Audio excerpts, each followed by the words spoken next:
Assalamualaikum warahmatullahi wabarakatuh.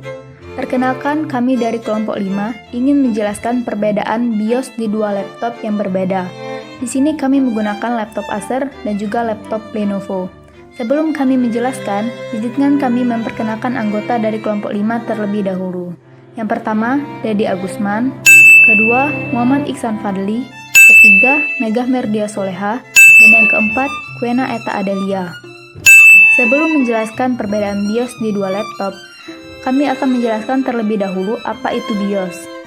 BIOS merupakan singkatan dari Basic Input Output System. Dalam sistem komputer IBM PC atau kompatibelnya, merujuk kepada kumpulan rutin perangkat lunak yang mampu melakukan hal-hal berikut, seperti inisialisasi serta pengujian terhadap perangkat keras, serta memuat dan menjalankan sistem operasi. Untuk jenis BIOS-nya sendiri, baik laptop Acer maupun Lenovo, keduanya sama-sama menggunakan Insight H20 setup. Perbedaan utama BIOS antara Acer dan Lenovo terletak pada menu kedua.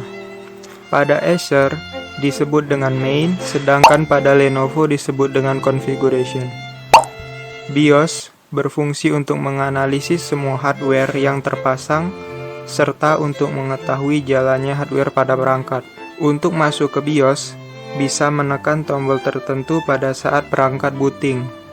Contohnya menekan tombol Del, F2 atau F12, tergantung dari merek. Pada laptop Acer, pertama pastikan perangkat dalam kondisi mati. Kemudian tekan tombol power, beriringan dengan menahan tombol F2 dan tunggu beberapa detik.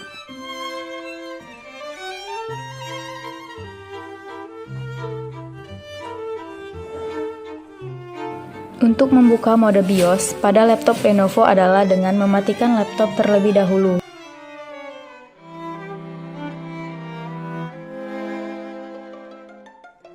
Dan menyiapkan satu buah jarum. Kemudian, tekan tombol booting di sisi kiri atau kanan laptop. Setelah itu, mode BIOS akan tampil di layar laptop.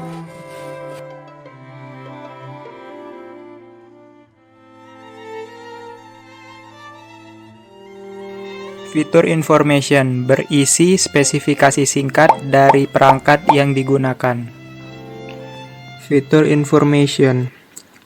Berikut beberapa komponen yang ada di fitur information pada laptop Acer.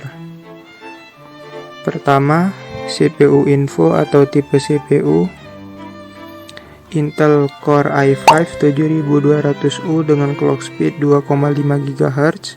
Yang kedua, versi BIOS.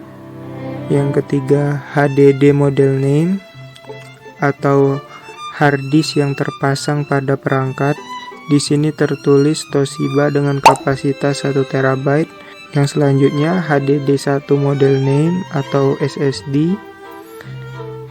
SATA mode, total memori atau kapasitas RAM 8192 MB atau 8 GB.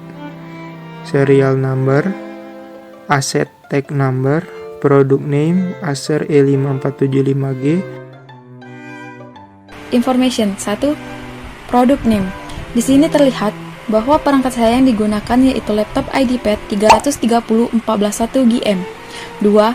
BIOS version adalah versi BIOS yang saat ini saya gunakan di dalam laptop ini. 3. OC version. Informasinya sama yang ada di dalam BIOS version. 4. MTM. 5. Lenovo SN, yaitu seri yang terdapat pada laptop. 6. UUID number. 7. CPU, informasinya tentang prosesor yang digunakan dan clocknya. 8. Sistem memori, yaitu tentang informasi kapasitas penyimpanan ruangan atau yang disebut RAM. Hard disk berisi spesifikasi RAID, informasi tentang ukuran HDD. 10. Pre-installed OS lisensi, yaitu berisi tentang lisensi OS yang diinstal pada laptop. 11. OA3 KID yang berkaitan dengan OS. 12. OA2. 13. Secure boot. Yang kedua, fitur main. Pertama, terdapat sistem time atau pengaturan waktu. Yang kedua, sistem date atau pengaturan tanggal. Yang ketiga, network boot atau pengaturan untuk booting lewat jaringan. Di sini tersedia opsi enable dan disable. Disable artinya tidak aktif dan enable artinya aktif. Yang keempat, F12 boot menu atau melakukan booting dengan menekan tombol F12. Yang terakhir ada wake on LAN atau sering disingkat WAL, merupakan protokol standar industri untuk membangunkan komputer dari daya yang sangat rendah dari jarak jauh. Yang kedua, yaitu ada fitur configuration. 1. System time untuk mengatur waktu laptop. 2. Yaitu ada system date untuk mengatur tanggal, bulan, dan tahun. 3. Wireless LAN untuk mengaktifkan atau mematikan wireless LAN pada laptop. 4. Power bit. 5. Intel Air Virtual Technology. 6. BIOS Backflash. Menu ini digunakan biasanya untuk mengupdate BIOS. 7. Hotkey mode untuk menampilkan perintah yang tersembunyi pada saat dihidupkan. Security berisi menu untuk menjaga keamanan perangkat. Yang pertama, Supervisor Password is untuk mengatur keaktifan password supervisor. Kedua, User Password is untuk mengatur keaktifan password pengguna. Yang ketiga, HDD Password is untuk mengatur keaktifan password hard disk. Setelah itu ada Set Supervisor Password untuk menginput password supervisor. Selanjutnya Set User Password untuk menginput password pengguna. Selanjutnya ada Set HDD Password untuk menginput password hard disk. Dan yang terakhir Password on boot untuk mengaktifkan atau menonaktifkan password pada saat awal booting. Selanjutnya, ada fitur security. Dalam fitur ini terdapat keamanan pada laptop. 1. Administrator password, yaitu untuk melihat status bahwa laptop ini dipasang password atau tidak. 2. User password, sama juga seperti administrator password.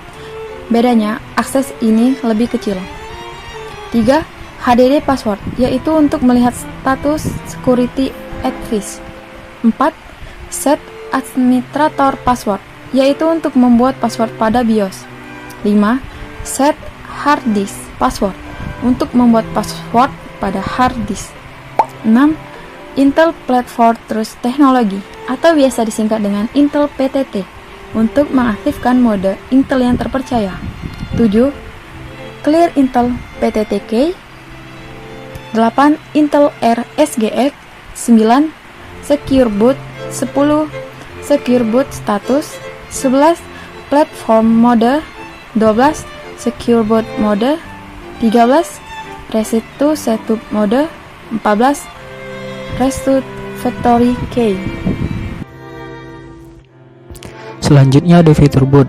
Fitur boot berisi pengaturan dan pengurutan device mana yang dilakukan boot terlebih dahulu. Yang pertama ada HDD 0, yaitu booting dengan hard disk. Yang kedua, network boot, yaitu booting lewat network. Yang ketiga, tetapi CD-ROM, yaitu booting dengan CD atau DVD. Yang keempat, USB FDD, yaitu booting lewat flash disk. Yang kelima, USB HDD, yaitu booting dengan hard disk.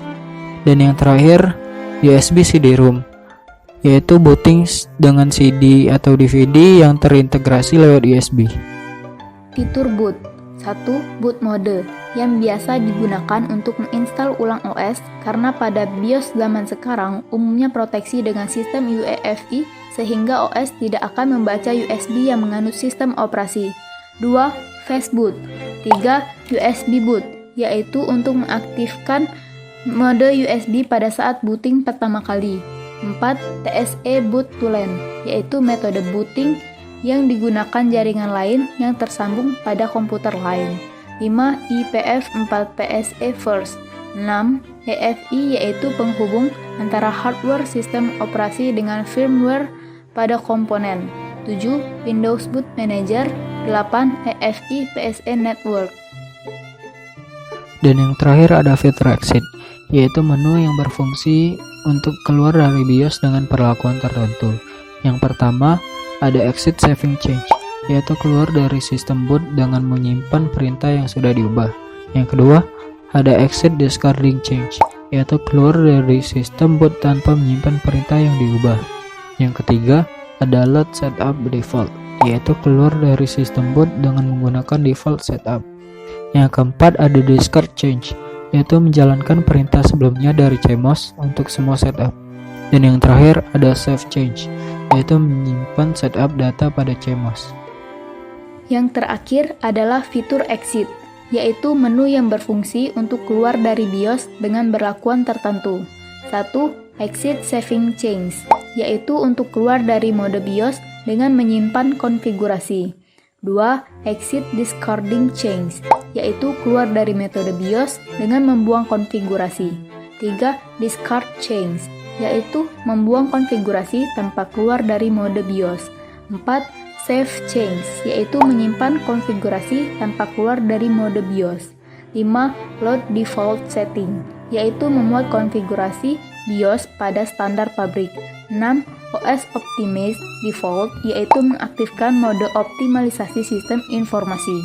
Demikianlah penjelasan dari kelompok kami mengenai perbandingan BIOS antara dua merek, yaitu laptop Acer dan laptop Lenovo. Jikalau ada saran, tuliskan di kolom komentar ya. Sekian, terima kasih. Wassalamualaikum warahmatullahi wabarakatuh. Bye-bye.